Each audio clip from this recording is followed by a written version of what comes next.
Alright guys, TacticalRab back again today. Hope you're all doing well and enjoying your day so far. Welcome back to Valorant News, and where even to begin. An incredible last 24 hours in the Valorant community. Some announcements we'll run through, but also the greatest upset has occurred in Valorant history so far. Very much intrigued to your thoughts down below. If you enjoyed the video, hitting the like button is the best thing you can do. Tell this channel to reach new people, and please consider subscribing as well. If you have not yet already, you're not going to want to miss what's happening, I'm sure, over the coming days. I'm sure we can hit 3,000 very soon around the corner. Firstly, this from T1 confirmed. Steel is going to be joining their Valorant squad yesterday. Honestly, this was overshadowed by the chaos we're going to talk about here in a few minutes' time. But yes, it is officially confirmed. Steel joins the roster, and that they say obviously a crucial piece to their team going forwards. Now, I'm pretty sure, I mean, the current squad, you've got Thryfo, you've got Curry, Skadoodle, and Automatic. Automatic apparently is still going to be going back to CSGO. I don't know what's going on with the rest of the team. I would not be surprised if there's quite a significant roster shuffle here, and it still kind of gets his pick of exactly what goes on with this roster going forwards. As he says, looking forward to a new chapter with T1 as their IGL. Excited to be teaming with a talented roster that shares my vision of winning. So maybe they're not going to do a full overhaul, but certainly after Champions, the rostermania with T1 and other teams could certainly still be continuing, even during Champions as well. That's why you're not going to want to miss that subscribe button down below. This also from the Pioneers, Thief, Critical, and Weeded. They joined the Pioneers officially, so of course this is kind of rumoured and talked about a little bit ago. Thought I'd mention it real quick just in case you guys have missed this one. Let's talk about Champions there, because what a day.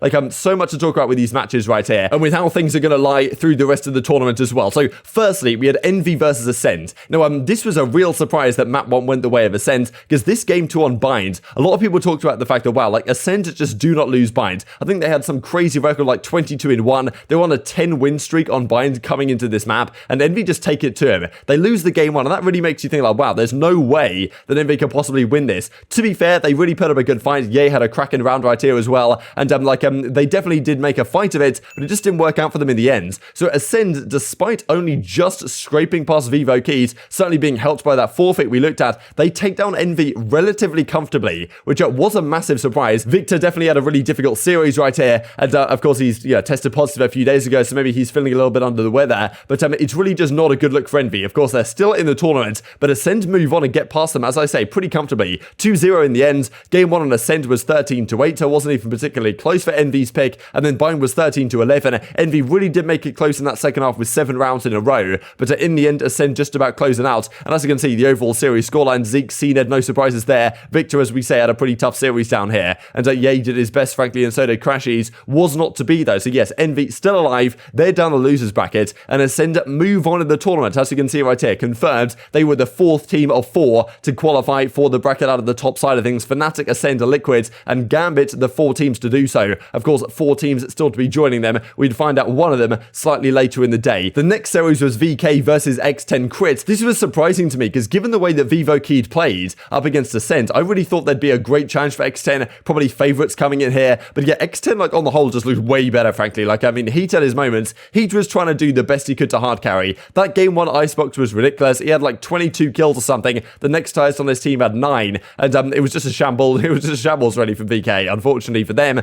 And I mean, X10 Crit won one of the more comfortable series you are going to see. So bit of a surprise, bit of a collapse it seems from those guys. But yes, I guess X10 Crit slightly higher rated in terms of elo here, but I really thought that Vivo Keys might have a good job coming into this one. But X10 Crit win it without really an issue. Like, I mean, Heat has a great series, I guess, despite getting absolutely bodied. Sheety Boys and Patty, of course, are having the greatest series on the other side of things. I mean, there was just some great performances, really. Icebox was the interesting one. I mean, look at this. He does 24 kills. The rest of his team only has 34 kills combined. So really not a great showing of what they can potentially do. But yes, VK are out of the tournament. X10 Crits continue. We'll see them in action today up against Envy to determine who goes through all the way. Let's talk about this series then, because this was the absolutely ridiculous one. That was Sentinels versus KRU. Now, I saw a clip a couple of days ago from a podcast where Steel said, of course, we talked about Steel slightly earlier, that he can see a world in which Sentinels take KRU a little bit too lightly and lose this series here in the decider after losing to Liquid. And I mean, yeah, he was a prophet, to be honest. He predicted it bang on the money. Fracture is game 1 and Sentinels win this. And you think, okay, if they're going to win Fracture, like, they shouldn't really have too much issue closing out the rest of the series. And yes, they win this one. TenZ had some great moments. Like, yeah, TenZ was playing well. He definitely had his highlights. Probably didn't play quite as spectacularly as he has done in the past throughout the entirety of this tournament, but definitely still has some good moments, and it was their standout player at times. They win the game 1, then at game 2 comes down, and this was another one where Sentinels seemed to have an advantage at times. It kind of fell apart to a little bit. Like, I mean, ShahZaM was making some crazy plays players on this map, but they really let KRU, like, there was a few times where KRU just had a few rounds in a row that they probably shouldn't have been able to string together, and Sentinels found themselves on the back foot. And the offense from KRU is so aggressive at times that, you know, they just find themselves in a position to close out these rounds in an unexpected way. And I mean, yeah, Sentinels were caught off guard many times, and in the end, it goes the way of KRU. So anyway, they win map 2, and it's like, okay, we go to map 3. Sentinels had a great start once again. They go up 8-4, I'm pretty sure, at the half right here. And I mean, like, that should be GG, right? That should be game over. 8-4 at the half, there's no way KRU can win this.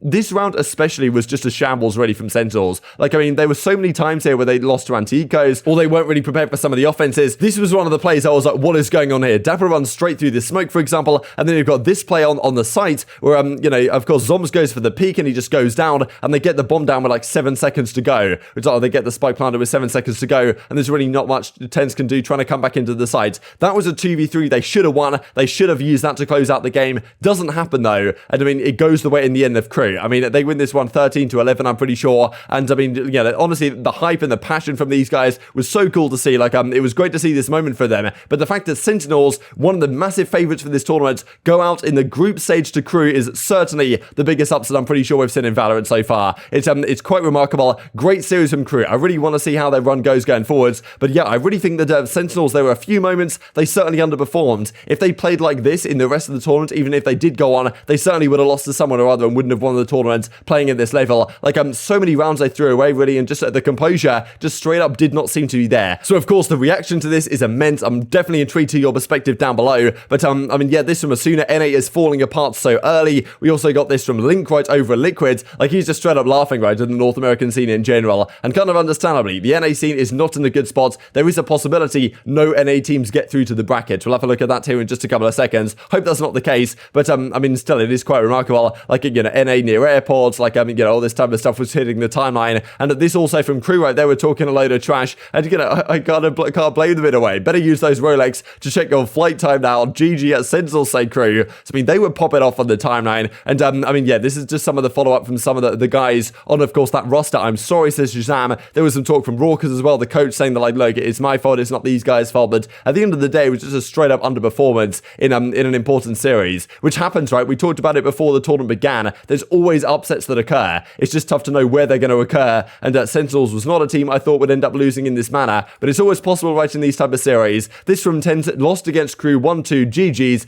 unbelievably disappointed in myself. Going out this early in the tournament leaves a massive hole in my heart. They played very well. I could not show up when it mattered most this year, taking a break for a while because Big Sad, understandably so. It's yeah, sorry to all the fans, etc, etc. Nice reply really from Scream. You're probably the best player I've ever faced. You're still so young. Head up, King, you'll be back even stronger. It was a pleasure to face you here finally. Some, yeah, unbelievable reaction, frankly. This also from Jackie Etienne. I thought he was definitely indicating that he might get some spicy replies in this one. But yeah, of course, when he sold from Cloud9 TenZ over to Sentinels earlier this year, money in the bank, he said back in May, and how is his market timed after kind of an underperformance, I guess, some Sentinels in this one? There's really no other way to look at it. Of course, what this does raise the question of is roster changes, right? Because the fact of the matter is, if you go out here without even making the playoffs, how can you possibly excuse not making a change going forwards? Seems to me something has to give. I don't know what that is. Is it ShahZaM going to content full time? Like, I'm sure you guys can speculate down below, but I can't see a world really in which this team of 5 goes into next year exactly the same roster. Maybe it does, but you know, just like the way they lost this tournament feels like something has to change. But you know, maybe things will happen going forwards. And I did see this actually. I thought I'd mention real quick as Dashia, Call of Duty Pro.